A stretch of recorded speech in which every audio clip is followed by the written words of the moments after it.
Short-term rentals are way more like running a hotel. It's a lot more difficult than I imagined and way more difficult than long-term rentals.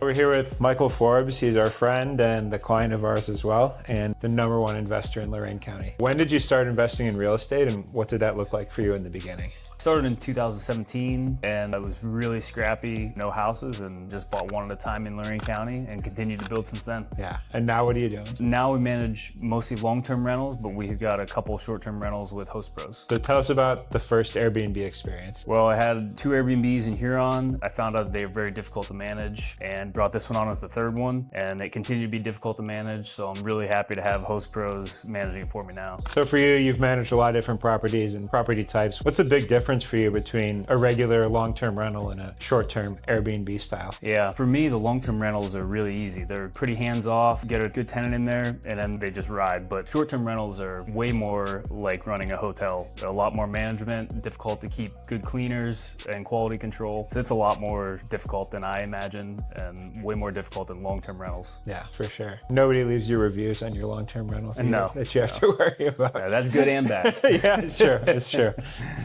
Yeah. So what were you struggling with short-term rentals that made you look for help? The main thing was keeping good cleaners. It was really difficult to do quality control, especially being some distance from my Airbnb properties. Yeah. That was a big problem. And then also just guest communication was tough for me. It just didn't suit me as my personal communication style. I probably wasn't the best at it. Yeah. And that hurt reviews and the customer experience. Yeah, for sure. Yeah, I think it's a common experience for a lot of DIY short-term rental people. Like the guest communication, it can be fun at first, and maybe if you only have one property, but once those properties start to stack up, the problems start to stack up too. You might need more than 1 or 2 cleaners at that point. And so, yeah, once you start to scale like Michael is, you definitely want to start looking for some help. Do you feel differently about short-term rentals now that you've got help? Yeah, for sure. I was planning on renting this out long-term because I was so frustrated with it in the beginning. And so now that I have help, I'm making more money without the management headaches, and it's a way better experience. So it's worth it to pay someone to manage it for you. Yeah, I wouldn't do it without a manager now. Yeah, same.